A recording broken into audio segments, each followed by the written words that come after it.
Olá, meus queridos, sejam bem-vindos a mais uma revisão de Direito Tributário para a sua segunda fase da OAB.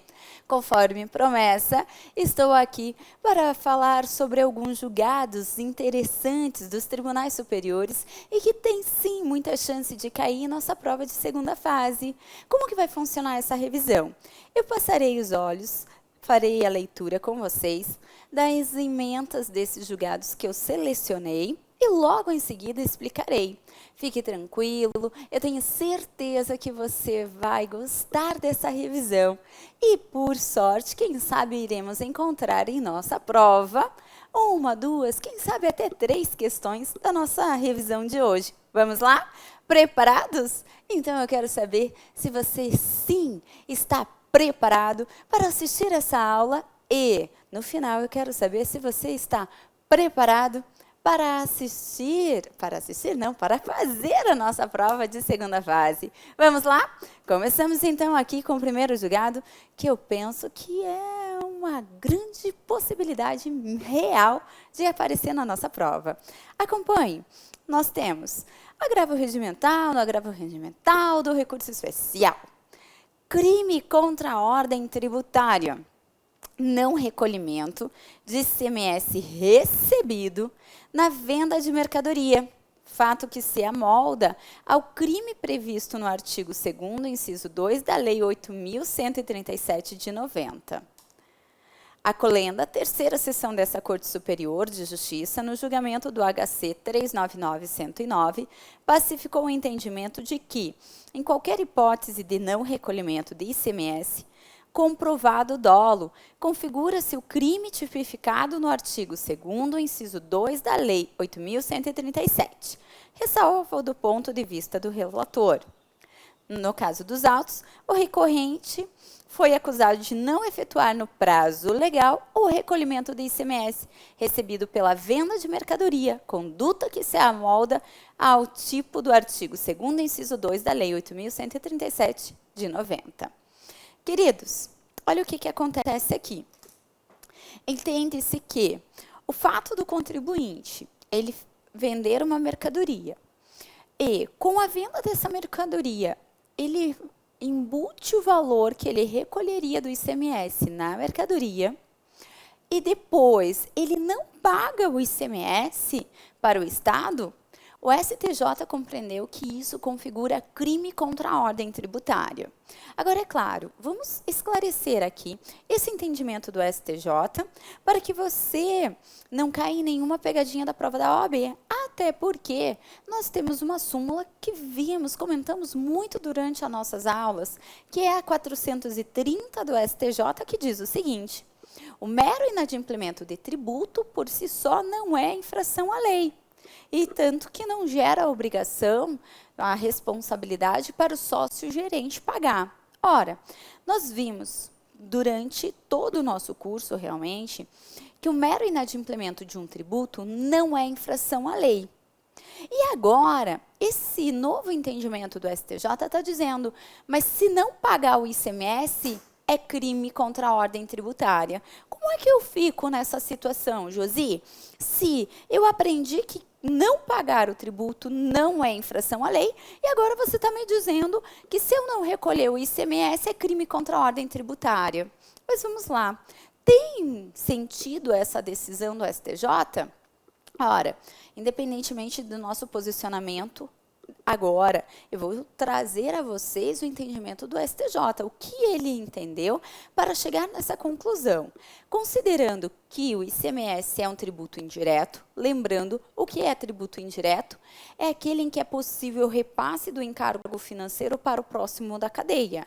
Ora, eu, que sou comerciante, pratico o fato gerador do ICMS, qual seja, realizo a operação de circulação de mercadoria e, portanto, eu, comerciante, contribuinte de direito, tenho que recolher o ICMS para o Estado.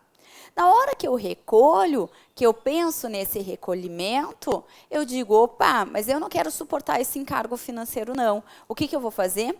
Eu vou repassar para o próximo da cadeia. Eu vou repassar. Para deixar a nossa cadeia simples, vamos dizer que eu tenho o primeiro da cadeia, que é o comerciante, aquele que pratica o fato gerador do ICMS, e o próximo da cadeia já será o consumidor final. Então, pegando aquela cadeia que a gente sempre utiliza, imagine que na hora dele vender, desse primeiro, vender a sua mercadoria, ele queira vender por R$100. Aí ele se lembra que tem que recolher 10% de ICMS.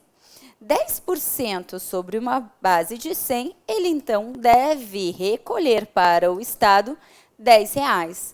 O que ele faz? Na hora de vender a mercadoria para o segundo da cadeia, vou colocar aqui já consumidor final, só para simplificar a nossa cadeia, ele repassa esse valor de ICMS para o consumidor final.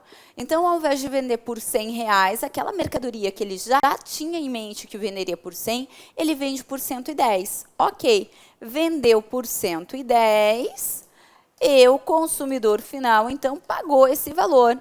Só que, quando entra esse valor na pessoa jurídica, na pessoa do comerciante, ele simplesmente deixa de recolher o ICMS para o Estado. Só que olha só, ele já quis vender por 110 porque ele estava repassando o ICMS para o consumidor final. O consumidor final, que deveria pagar R$100 por aquela mercadoria, pagou 110 porque o ICMS estava sendo lhe repassado. Ok, perfeito. É sempre feito dessa forma, a regrinha de mercado, está tudo bem. Só que entra 110 na pessoa jurídica, ou mesmo na pessoa física do comerciante, que seja. Entra 110, só que o contribuinte não recolhe os R$10 para o Estado.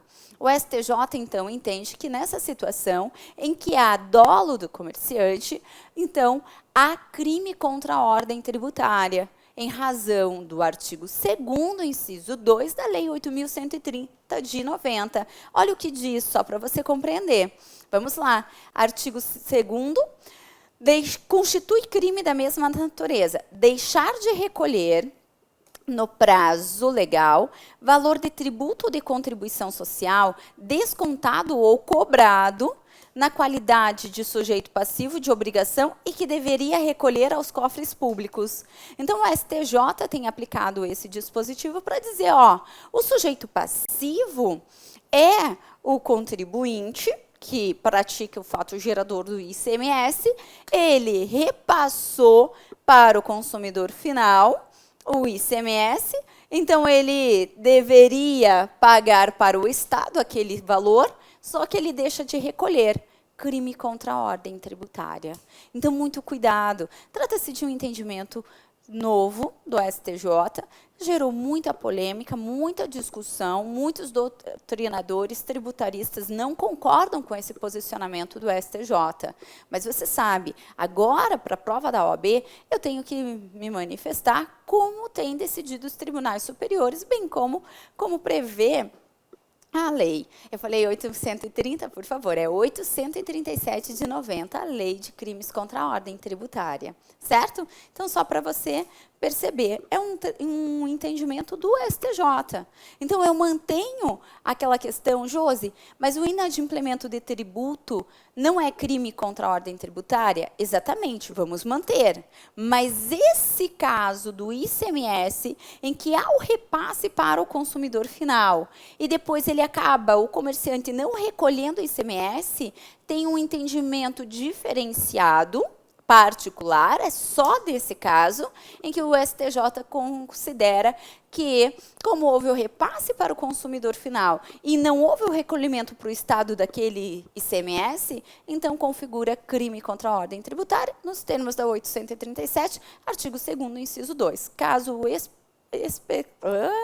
Um caso específico, e eu mantenho todo aquele meu entendimento da súmula 430, mas esse é um caso isolado referente ao ICMS, entendimento do STJ, certo? Então, só para você guardar. Outra decisão que eu separei aqui, que, em minha opinião, realmente tem muita chance de cair na nossa prova da OAB, que diz respeito à declaração do contribuinte de devedor. Ora, nós sabemos e vimos também durante as aulas que, nos termos da súmula 437 do STJ, quando o contribuinte entrega uma declaração em que ele confessa ser devedor, essa declaração tem o condão de constituir o crédito tributário. Logo, não precisa mais o fisco constituir o crédito. Ok. Só que, qual é a dúvida que nós podemos enfrentar perante a prova? A dúvida é, qual o prazo, então, que o fisco tem para cobrar esse crédito tributário que foi constituído pelo contribuinte por meio da entrega da sua declaração? Por que essa dúvida se faz relevante? Porque nós sabemos o seguinte, o fisco ele tem um prazo de 5 anos para constituir o crédito e mais 5 para cobrar o crédito. Se o fisco não constituir o crédito dentro de 5 anos, ocorre a decadência. E se ele não cobra o crédito dentro de 5 anos, ocorre a prescrição. Ok, só que o fisco ele tem o prazo decadencial para constituir o crédito contado lá pelas regrinhas do artigo 173, inciso 1 do CTN e pelo artigo 150, parágrafo 4º do CTN. Relembrando, já que é uma revisão. Pelo artigo 173, inciso 1 do CTN, o fisco tem até 5 anos para constituir o crédito, contados do primeiro dia, do exercício seguinte àquele que poderia ter ocorrido o lançamento. Pela regra do 150, parágrafo 4º do CTN, o fisco terá 5 anos a contar da ocorrência do fato gerador para constituir o crédito. Ok.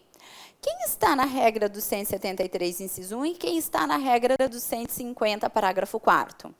Os tributos sujeitos a lançamento de ofício e por declaração, regra do 173, inciso 1 do CTN.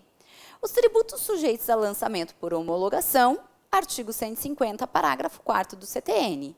Porém, sempre que houver fraude, dolo, simulação e ausência de pagamento, eu conto o prazo decadencial pela regra do 173, inciso 1 do CTN. Agora, por mais que seja um tributo sujeito a lançamento por homologação, sendo fraude, dolo, simulação ou ausência de pagamento, regra do 173, inciso 1 do CTN. Ok, já sei como que eu conto o prazo decadencial. E o prazo prescricional? Artigo 174 do CTN. O fisco tem até 5 anos para cobrar o crédito contados da constituição do crédito. E aí que vem a questão, opa, o que constitui o crédito? É o lançamento. Ok. Então, o fisco tem até 5 anos para cobrar contados do lançamento? Mas segundo o entendimento do STJ que nós comentamos, é notificado o meu contribuinte uma data e lhe é dado um prazo, geralmente de 30 dias, para ele pagar. Logo, esse prazo prescricional tem início, fim do prazo para pagamento daquele tributo. Ok. Mas eu considero, sim, o artigo 174 que diz, eu conto o prazo da constituição do crédito, certo? Mas e aí? Quando há a entrega de uma declaração do contribuinte dizendo eu sou devedor, pela súmula 436 do STJ, aquela declaração acabou de constituir o crédito. E aí, como é que eu aplico o 174 frente à entrega da declaração do nosso contribuinte? Será que eu conto esse prazo prescricional da data do vencimento do tributo ou da data da entrega da declaração? Não entendi, Josi, não estou te entendendo. Vamos lá, olha só, vou pôr aqui no slide para a gente refletir juntos. O que eu tenho? A entrega da declaração de devedor constitui o crédito. Súmula 436 do STJ. E aí? E aí que, se o fisco tem 5 anos para cobrar, sob pena de ocorrer a prescrição, eu tenho que saber da onde que inicia esse prazo de prescrição. Será que inicia da data da entrega da declaração de devedor do meu contribuinte ou do vencimento do tributo? Essa é a pergunta. E o entendimento do STJ é de que começará a contar o prazo de prescrição da data que for posterior. Como assim? Se a data da entrega da declaração for posterior à data de vencimento do tributo, então eu conto da data da entrega. Agora, se a data de vencimento do tributo for posterior à data da entrega da declaração, eu conto do vencimento. Aqui é mais favorável ao fisco. Concordam comigo? É por essa razão que, no caso do imposto de renda, quando há entrega da declaração do IR, entende-se que eu começo a contar o prazo prescricional da data da entrega da declaração. Por quê? Porque o vencimento para pagar o imposto de renda é no dia 31 de dezembro. E a entrega da declaração é em abril do próximo exercício. Então, o que é posterior? A data da entrega. Logo, esse é o marco inicial para a contagem do prazo prescricional. Trouxe aqui o trecho da decisão para nós analisarmos. Opa, deixa eu mencionar, cadê? Acabo perdendo, às vezes, né, as decisões. O acórdão recorrido está de acordo com a jurisprudência desse Superior Tribunal de Justiça, no sentido de que o termo inicial para a contagem do prazo prescricional para a cobrança dos tributos sujeitos a lançamento por homologação, como o imposto de renda, se dá com a entrega de declaração pelo contribuinte. Nesse sentido, e tem mais uma decisão aqui que fica mais fácil a compreensão. Deixa eu trazer. Tributário, ofensa, execução fiscal, termo inicial do cômputo do prazo prescricional, data da entrega da DCTF, que é a Declaração de Créditos e Débitos Tributários Federais. Reexame, possibilidade, vamos ao que nos interessa. Vamos lá. A jurisprudência do STJ é firme, no sentido de que o termo inicial do prazo prescricional para o ajuizamento da ação executiva relativa aos tributos sujeitos a lançamento por homologação tem início com a constituição definitiva do crédito tributário, que ocorre com a entrega da respectiva declaração pelo contribuinte, identificando o valor a ser recolhido ou do vencimento do tributo, o que for posterior. Então, é isso que eu tenho que me atentar. Então, vejam, qual é a data que eu considero para a contagem do prazo prescricional para a Fazenda ajuizar a ação de execução fiscal? Quando o contribuinte entrega uma declaração de devedor, como é a declaração que constitui, o entendimento é: conto no momento em que há a entrega da declaração ou do vencimento do tributo? STJ diz, da data que for posterior. E para imposto de renda tem-se considerado que é posterior à data da entrega, porque o vencimento geralmente ocorre no dia 31 de dezembro e a entrega se dá posteriormente. Certo? Já que eu falei de entrega de declaração, aqui também vale uma situação bem específica e que tem chance sim de cair na nossa prova. Quando o nosso contribuinte faz uma declaração retificadora, entende o STJ que essa entrega de declaração retificadora é uma interrupção do prazo prescricional. Por quê? Porque ali há uma confissão do nosso contribuinte em que ele é devedor. Logo, nos termos lá do artigo 174, parágrafo único do CTN, em que traz as hipóteses que interrompe a prescrição, nós podemos aplicar que a entrega de uma declaração retificadora, que é muito comum ocorrer, a interrupção do prazo prescricional. Ora, trouxe aqui para você compreender também.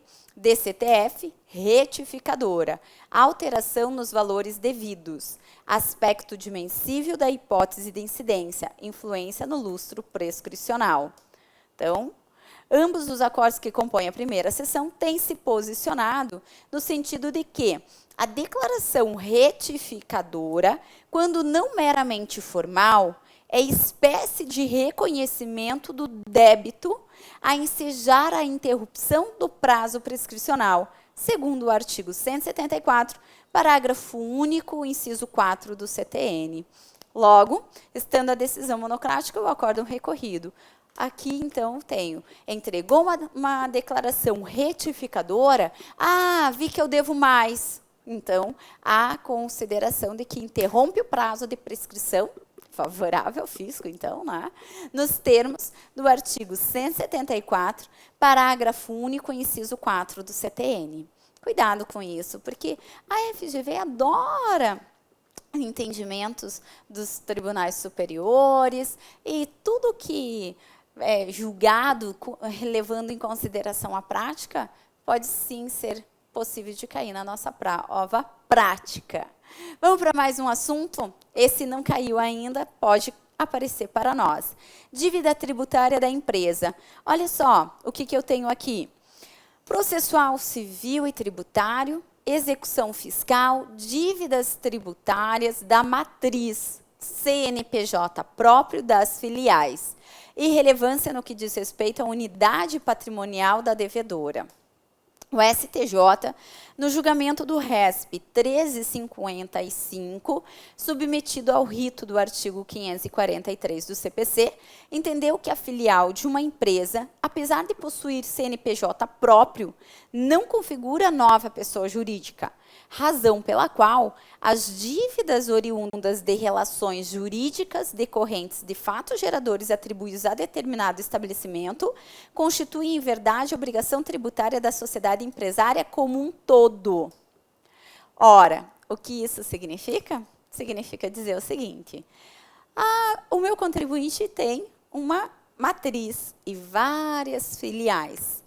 Por mais que a matriz tenha um CNPJ e as filiais tenham, cada uma, o seu CNPJ próprio, se a matriz tem uma dívida tributária, mas a matriz não tem como pagar essa dívida tributária, mas as filiais têm, o STJ entende que poderá ser cobrada a dívida das filiais. Entende-se como um patrimônio único. E é por isso o estabelecimento constitui, em verdade, obrigação tributária da sociedade empresária como um todo.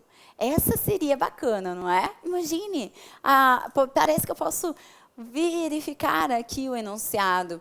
A matriz é devedora e as filiais, cada uma com seu CNPJ, e a fazenda quer cobrar a dívida deles. Podem? Pode, porque a sociedade empresária ela é analisada como um todo. Então, há a chamada, o chamado unidade de patrimônio, porque o patrimônio é da empresa como um todo, não importa se é da matriz ou das filiais. Se uma deve, as demais, sendo da mesma sociedade empresária, é claro, terão que pagar, certo? Mas isso não tem a ver com grupo econômico, tá? Que fique bem claro. Eu estou falando da mesma empresa, da mesma pessoa. Eu tenho a matriz e tenho as filiais. Essa é uma sociedade empresária e ela deve ser analisada como um todo, ok?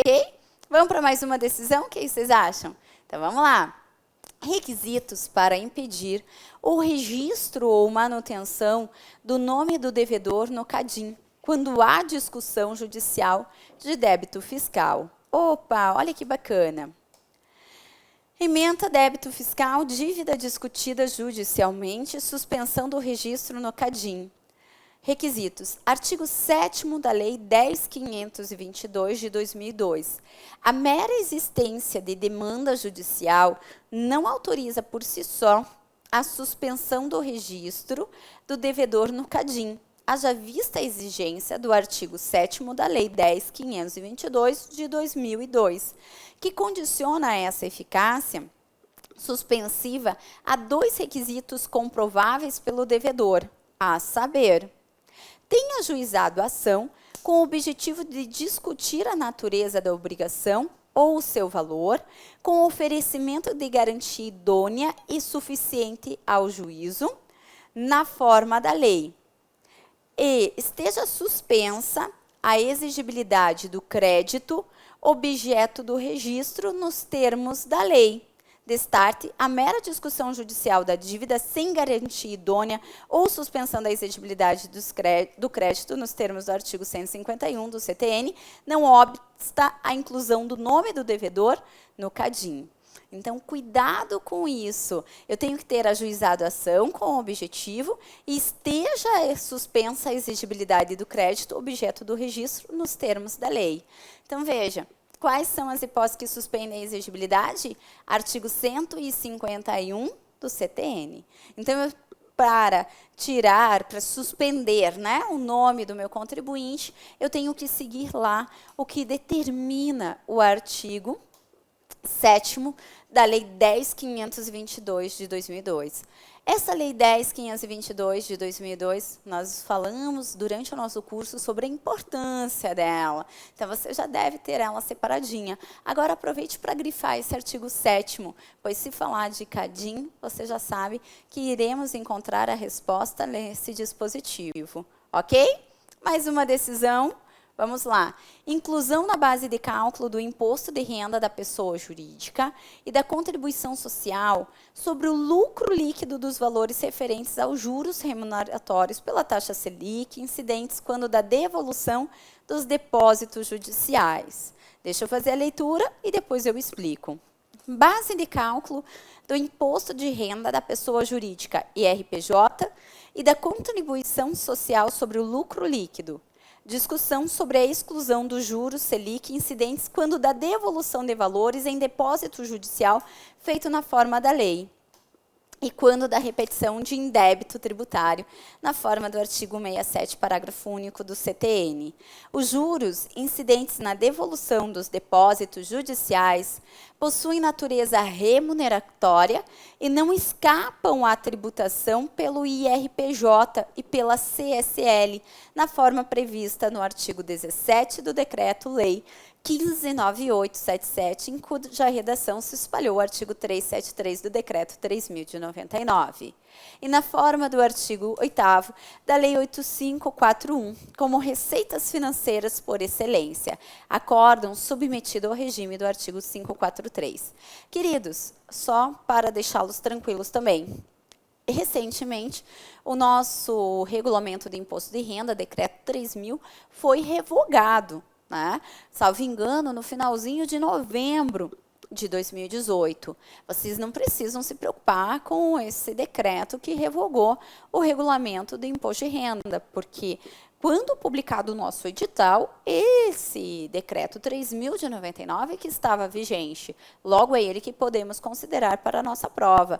E também vocês sabem que não tem muita chance de cair o regulamento do imposto de renda, tendo em vista que o regulamento de qualquer imposto é aqui uma junção de toda a legislação atinente àquele imposto.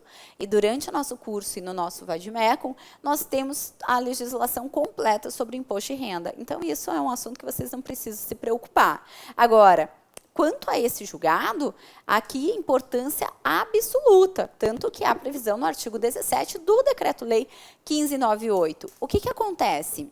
Nós trabalhamos praticamente todas as nossas aulas referente à prática tributária falando do depósito em juízo. Isso porque o artigo 151, inciso 2 do CTN, prevê que o depósito do montante integral suspende a exigibilidade do crédito tributário. Assim, é muito comum que, quando ingressamos perante o Poder Judiciário, nós realizamos o depósito da quantia integral a fim de suspender a exigibilidade do crédito tributário. Ok.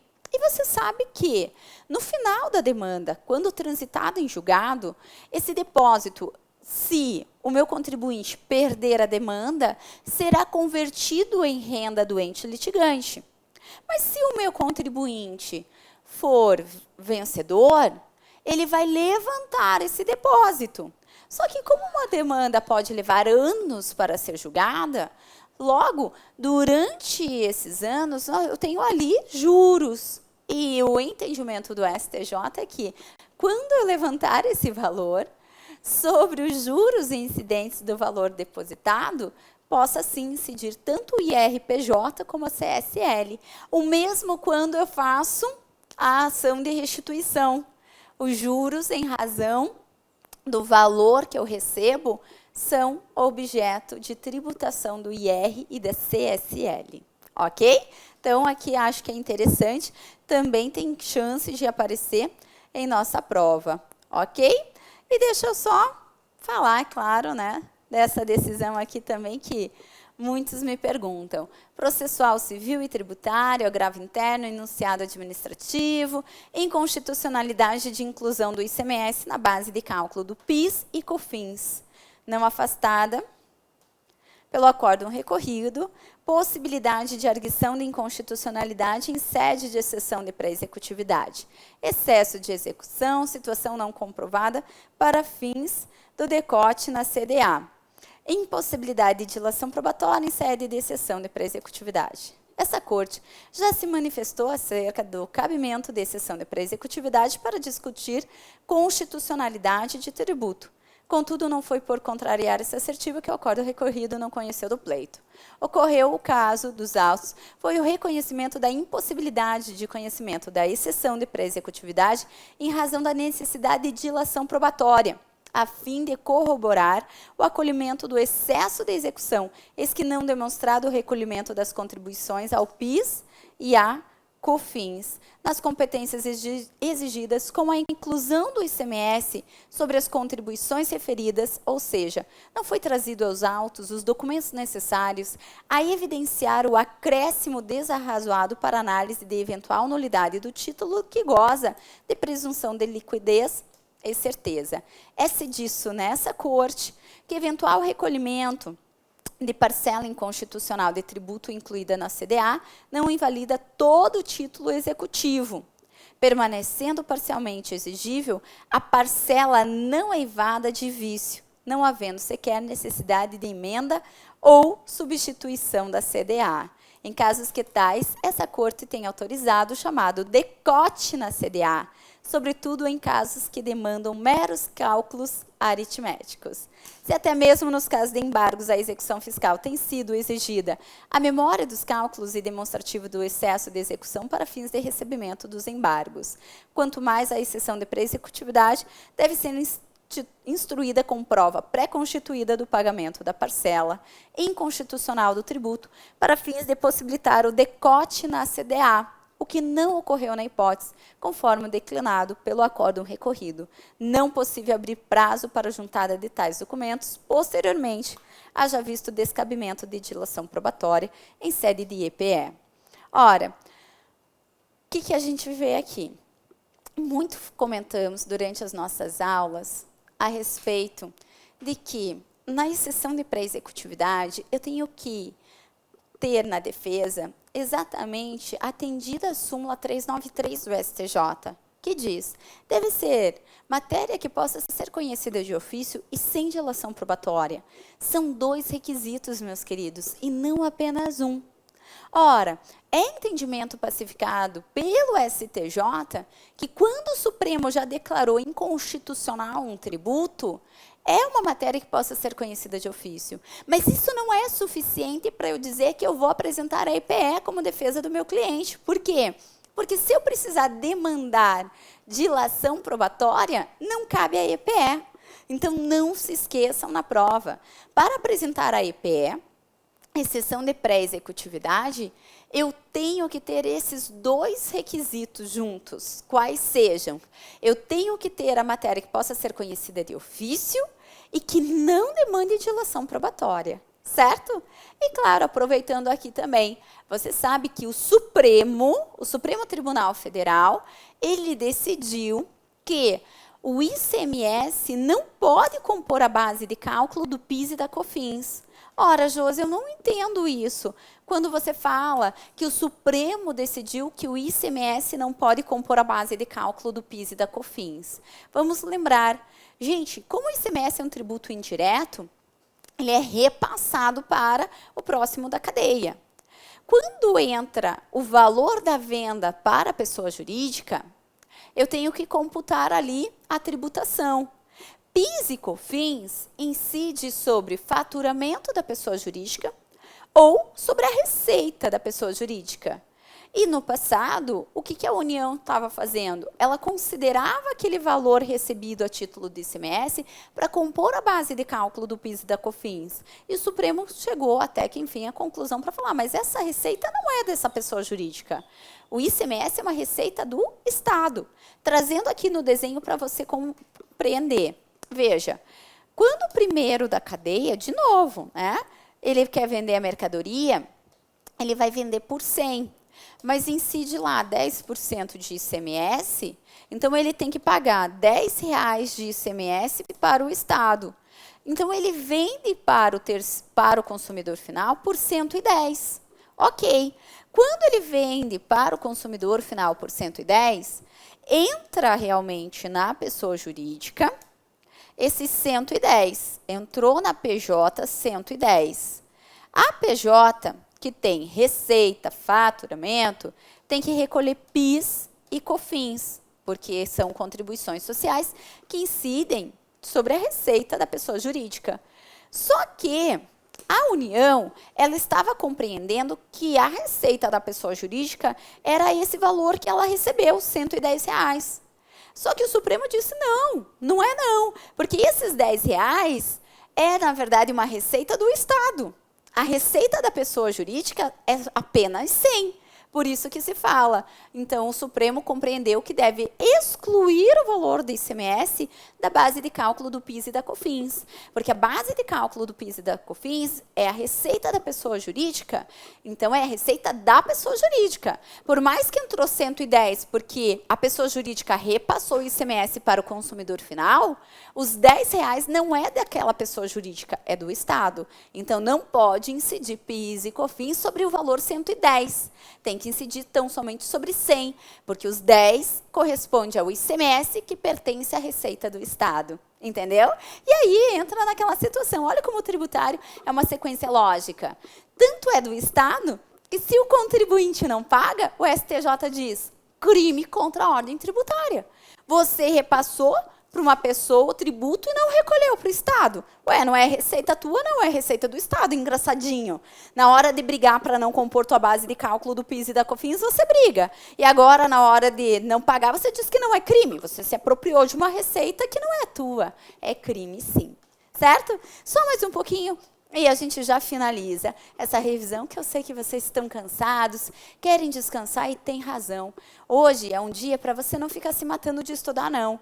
Você dá uma estudadinha, uma revisada, e depois aproveita para descansar, relaxar e, principalmente, dormir cedo.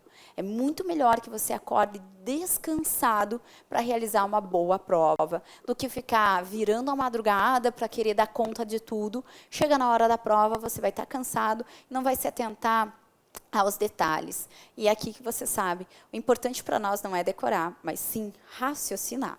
Vejamos aqui, administrativa e processual civil, agravo regimental, execução fiscal, penhora de dinheiro, substituição por precatório, recusa da Fazenda Pública, possibilidade. O STJ, em recurso representativo de controvérsia, assentou o entendimento de que a Fazenda Pública pode recusar a nomeação de precatório, a penhora, por se tratar de direito de crédito e não de dinheiro, tal como ocorreu no caso dos autos, orientação em tudo semelhante àquela cristalizada no enunciado 406 de súmula de jurisprudência, segundo o qual a Fazenda Pública pode recusar a substituição do bem penhorado por precatório. Olha só, né? Precatório, que é propriamente a Fazenda pagando para o contribuinte, e ela recusa esse precatório. Mas é um entendimento do STJ. Então, ela pode recusar a substituição aqui por precatório. Complicado, né? Mas, vamos lá. Última decisão e fechamos a nossa revisão. Processual civil, execução fiscal, crédito tributário abaixo de 50 ORTNs, interposição de apelação. Erro grosseiro. Juízo de admissibilidade pelo magistrado de primeiro grau na vigência do CPC de 2015. Caso concreto, possibilidade. À luz da regra estabelecida pelo artigo 34 da Lei 6.830 de 80, esse tribunal tem entendimento jurisprudencial pacífico pelo não cabimento do recurso de apelação contra a sentença extintiva de execução fiscal de valor igual ou inferior a 50 ORTNs, de acordo com a orientação reafirmada. E aí, meus queridos, vimos durante as nossas aulas qual é o recurso cabível nos termos do artigo 34 da Lei 6.830 de 80, quando há uma sentença em execução fiscal cujo valor é igual ou inferior a 50 ORTNs. embargos infringentes. Sim, eu estou falando dos embargos infringentes previstos pela Lei de Execução Fiscal. E não me venha falar, não existe mais embargos infringentes de acordo com o novo CPC. Eu sei, mas esse é o nosso, do direito tributário, previsto pela Lei de Execução Fiscal. E está aqui previsto. Se houver da sentença cujo valor da execução fiscal foi igual ou inferior a 50 ORTNs, for interposto apelação, é um erro grosseiro, porque a lei de execução fiscal, que é que devemos seguir por primeiro e tão somente subsidiariamente o CPC, determina em seu artigo 34 que deve ser embargos infringentes nesse caso, certo? Queridos, com isso fecho aqui a nossa revisão dos julgados que eu considero que têm maiores chances de aparecer aqui na nossa prova. E, é claro, eu desejo a todos vocês uma excelente prova, que vocês tentem manter a calma. Eu sei que é difícil, mas estudar, vocês estudaram, preparados vocês estão com certeza.